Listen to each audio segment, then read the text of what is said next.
Welcome back, everyone, for another deep dive. This time, we are really going deep, diving into the world of Masonry. Ooh, exciting.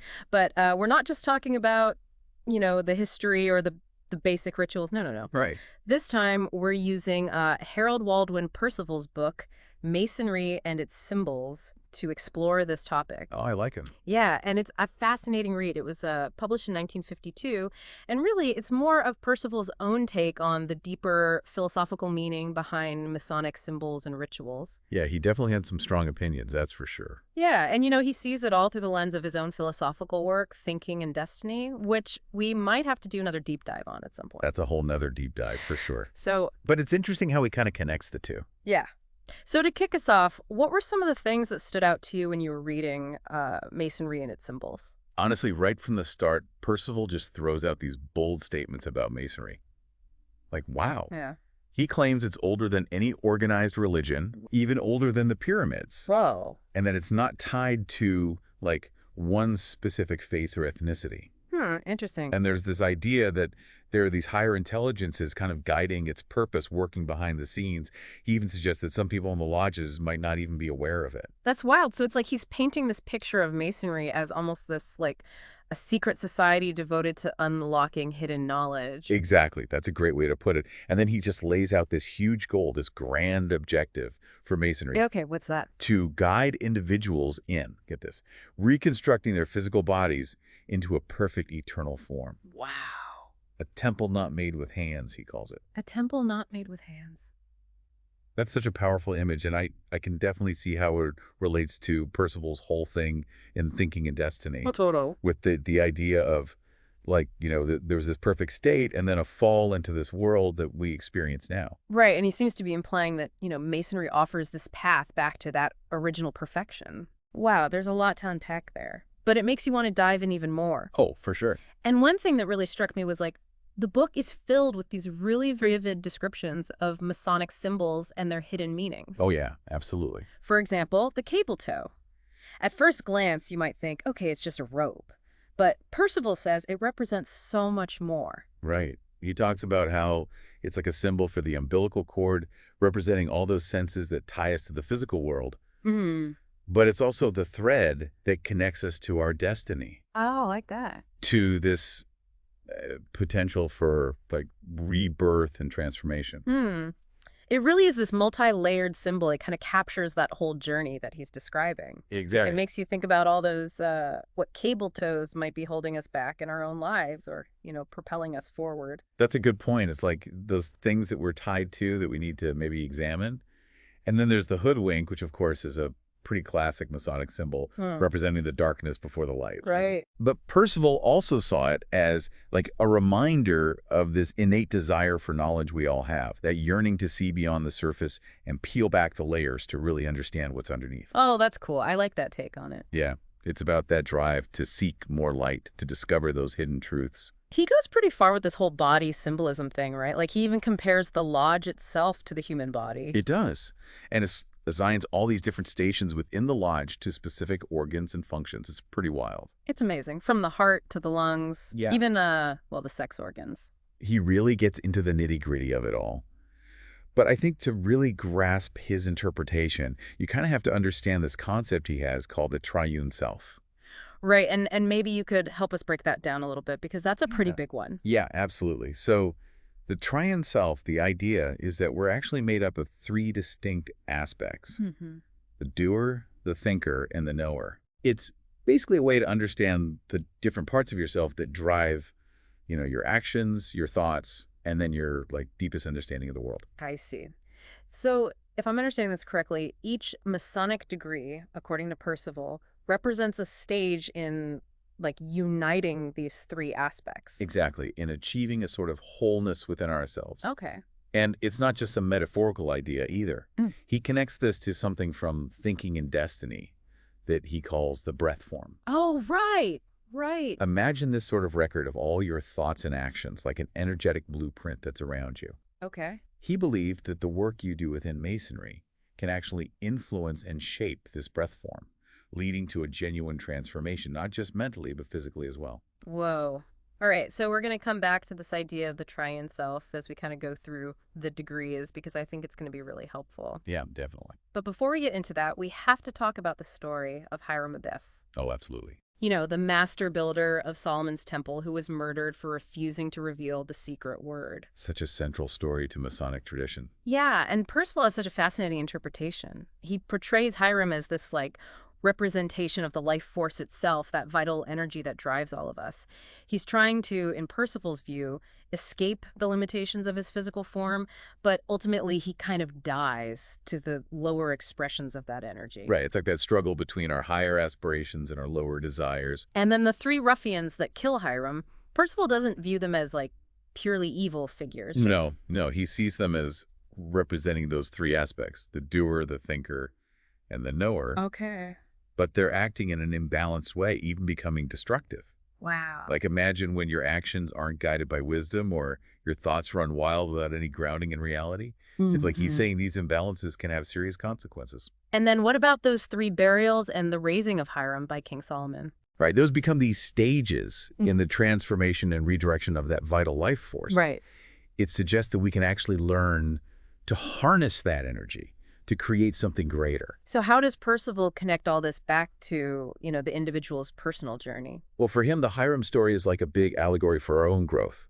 It's about confronting those baser impulses, those things that might be holding us back, learning from mistakes, and then using that same energy to build like a better, more enlightened version of ourselves. And you said earlier that Percival didn't view this whole building thing as just a metaphor. Right. He actually believed that this process could lead to real physical transformation. Wow. So our inner work, like our thoughts and actions, can actually have a tangible impact on our physical reality. That's the idea.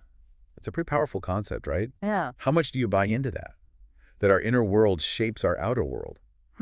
That's a good question. I mean, it's a really fascinating idea, right? Like, we can become these architects of our own being. Right. It's pretty empowering. Yeah, but I think it's important to remember, like, you know, Percival didn't see Masonry as just like going through the motions of rituals and symbols, right? Oh, definitely not. He really emphasized that it was about living a certain way, about actually applying those principles to your everyday life. Absolutely. It's about, self-discipline, self-control, Yeah. using those symbols as like prompts for deeper reflection. Yeah. It's not just enough to, go through the motions. Yeah. He really believed that a true Mason embodies those principles in everything they do. So how can we, translate that for those of us who aren't, formally Masons? Can we still apply this idea of like building a temple to our personal development? Well, absolutely. Whether we're, part of an organization or not, I think we can all strive to become more self-aware. We can work on balancing those different aspects of ourselves, just like those doer, thinker, and knower aspects we were talking about. Right. And I think in today's world, with all the distractions and everything, that idea of seeking more light is like more relevant than ever. Absolutely. I mean, it's like we're all on this journey to build something meaningful with our lives, right? Now, Percival goes into a lot of detail about the symbolism of each Masonic degree. Oh, yeah. He really sees them as these steps in this process of building that temple not made with hands. And I thought his interpretation of the Entered Apprentice degree was really interesting. Yeah, that first degree, he associates it with the foundation of the body, the pelvic region. Okay. And this is where that initiate, kind of embodying that doer aspect begins their journey, shedding those old patterns and seeking that enlightenment. And it's like laying the groundwork. Exactly. It's all about setting that solid base. Yeah, and he talks about, the hoodwink being removed in this degree. Right, symbolically. Symbolic. Representing that first, like, glimmer of understanding, that aha moment when you realize there's more to life than what you see on the surface. It kind of reminds me of those moments when I've, like, suddenly understood a new concept and it just, like, my whole perspective shifts. Oh, totally. It's like the world just opens up to you. Yeah. It's a really cool feeling.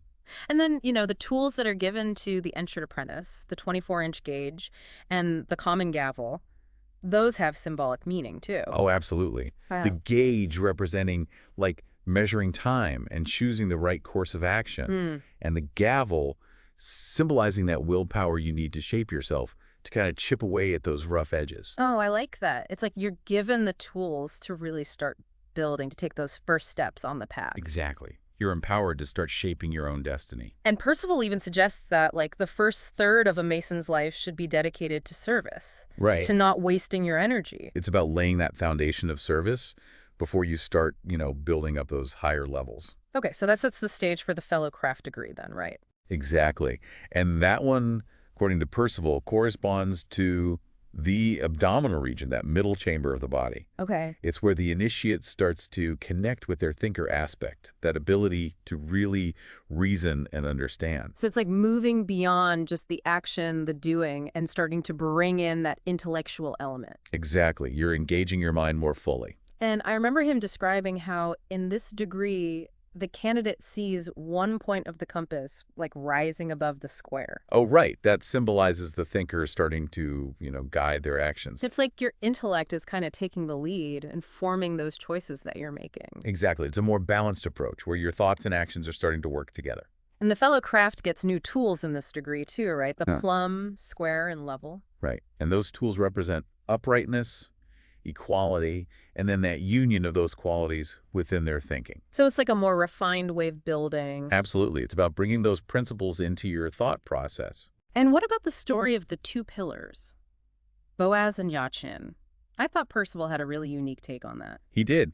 He sees Boaz as representing the sympathetic nervous system, like the feminine column, Okay. and Jachin representing the spinal column, the more masculine aspect. So two sides of the same coin. In a way, yeah.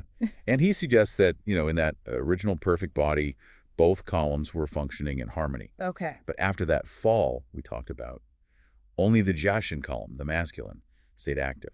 So the fellow craft is all about restoring that balance then, right? Rebuilding that Boaz column, the feminine, to achieve that state of harmony within. Exactly. It's a call to integrate those different aspects of ourselves, not just intellectually, but energetically as well. That's powerful. And his interpretation of the winding staircase, with its 3, 5, and 7 steps, also connects to this idea of gradual refinement. Oh, right. And he associates those steps with specific centers in the body, like the heart, lungs, endocrine glands. Exactly. It's like you're ascending through these different levels of awareness, gradually refining your whole being. Wow. And he suggests that those steps are taken, like, by using your mind, by really directing your thoughts with more intention. Right. It's about harnessing the power of your mind to elevate yourself. So those 3 steps represent that initial work of the apprentice. The 5 steps symbolize that added influence of the thinker.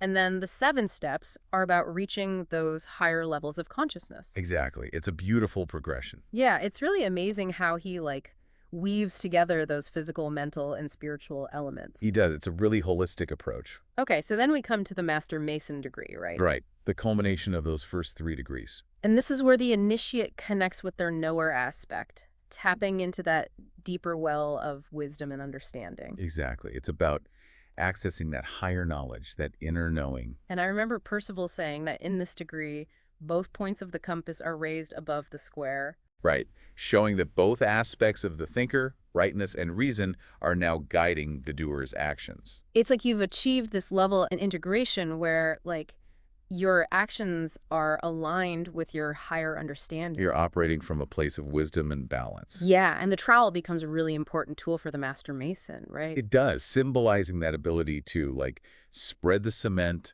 to unite, and solidify the work of those previous degrees. It's like you're bringing all those pieces together. Exactly, creating that unified whole. But of course, we can't talk about the Master Mason degree without revisiting the story of Hiram Abiff. It's so central to that degree, and Percival's interpretation gets even deeper here. Yeah, he portrays Hiram again as representing that vital life force, that energy that can either be wasted or used to create something amazing. And the 3 ruffians, still embodying those unbalanced aspects of the doer, thinker, and knower, trying to grab power before they're ready. It's like they're trying to take a shortcut, but it backfired. Exactly. There are no shortcuts on this path.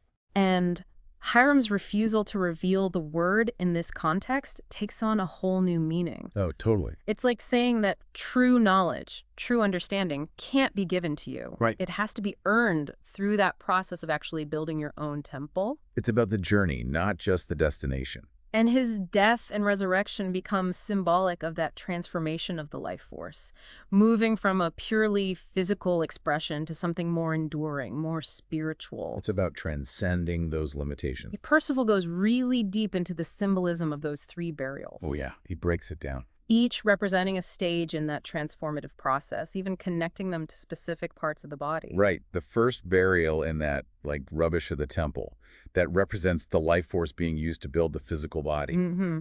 The most basic level. The second burial on the West Hill, that symbolizes a transmutation into psychic energy, like a step towards refinement. And then that final burial near the Sanctum Sanctorum, that represents the redirection of that energy into the spine, towards those higher centers, suggesting a spiritual elevation. And it's King Solomon representing the knower who will ultimately raises Hiram, right? Yes, emphasizing that crucial role of wisdom and understanding in this whole transformative process. And that monument erected to Hiram's memory with the Weeping Virgin and the broken column, that has some deep symbolism too, right? Oh yeah, definitely.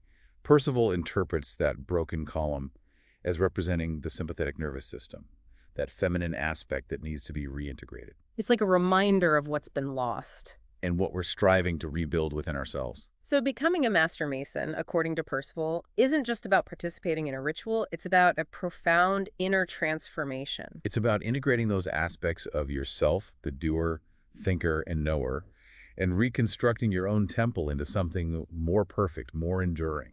And even if you're not a Mason, this symbolism, this message, it has a universal quality to it. It speaks to that potential for self-mastery that I think we all possess. That ability to use our will, our intellect, to transform ourselves and create something really meaningful with our lives. It's about recognizing that power within each of us. So we've talked about this journey of self-transformation through the first 3 degrees, but to really see how Percival views this whole temple building thing reaching its peak, we got to talk about the Royal Arch degrees. Right, like taking it to the next level. Yeah, so for Percival, the Royal Arch represents like the culmination of the whole Masonic journey. It's where everything comes together. Yeah, it's where that Master Mason, having integrated the doer, the thinker, and the knower, finally kind of transcends those limitations of the physical form and steps into this realm of spiritual wholeness. It's like the capstone being placed on that temple you've been working so hard to build within. Oh, I like that. And he places the Royal Arch in the north, which is often associated with, higher consciousness and spiritual illumination. Like you're moving beyond the everyday world and into a realm of deeper understanding. Right. And if you remember how we talked about the lodge being symbolized as an oblong square, Right. well, the Royal Arch kind of completes that square, forming a perfect square within a circle. Ah, interesting. Symbolizing a complete and balanced being. Yeah. A unification of the material and the spiritual. So it's like bringing everything into harmony. Right. And then the candidate is like fitted as the keystone of this arch. Oh, wow. Signifying that they've become the capstone of their own temple, holding everything together. That's a really powerful image of self-realization. Now, Percival does acknowledge that, the Royal Arch degrees, as they exist in modern Masonry, have been expanded from their original form. Right. They've gone through some changes over time. But he still believes that the core symbolism is there. That the essence of it remains intact. So he sees the 5th degree, the past master, as kind of an interlude where the candidate grapples with, the complexities of leadership and kind of confronts their own limitations. It's like a test of their mastery. Yeah. It's like, can you actually embody those principles you've learned? It's one thing to understand it intellectually, but can you actually live it? Exactly. So it's about putting those teachings into practice. But then the 4th degree, the Mark Master, takes us back to Hiram Abiff. Oh, back to Hiram. And this degree focuses on that keystone that Hiram created, the one with his unique mark on it. Like his signature. Yeah. It's almost like Hiram's legacy kind of lives on through this symbol. It's a powerful reminder of his work. And Percival interprets this keystone as representing Hiram himself, but transformed. Interesting. Transformed how? Transformed into this purified form of energy that has ascended to the head, that highest point of the temple. So it's like he's reached a higher level of being. Yeah. And his mark on that keystone symbolizes his new name, his spiritual identity. Ah, so it's about that transformation of identity as well. And by discovering this keystone, the candidate is also marked with this higher potential. It's like they're receiving a blessing or an imprint of that transformed energy. Okay, and then the 6th degree, the most excellent master, that celebrates the completion of the temple, right? It's the grand finale. It's that moment when, the light of the intelligence finally descends and fills the whole structure. It's the culmination of all that work. Yeah. Percival describes it as like the glory of the Lord filling the Lord's house. That's a beautiful image. And the mortal body has been transformed into an immortal body. It's often depicted as like fire from heaven descending or the lodge being flooded with this brilliant light. Wow. So it's about that complete spiritual transformation. Yeah. And finally, the seventh degree, the Royal Arch, takes us back to that period after the destruction of Jerusalem. Okay.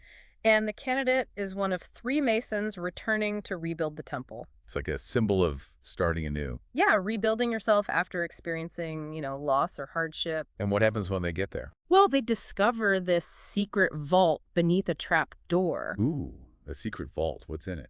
And inside this vault are the Master's jewels and the Ark of the Covenant. Wow, the Ark of the Covenant. That's serious stuff. Containing the secrets of the word and the name. So it's like uncovering those hidden truths within yourself. Now, Percival does explain that, the word and the name, while they're often used kind of interchangeably, are actually distinct concepts. Okay, what's the difference? The name represents the God of the physical world, Okay. while the word is an expression of that triune self, that fully realized being. So it's like the word represents that divine potential within us. Exactly.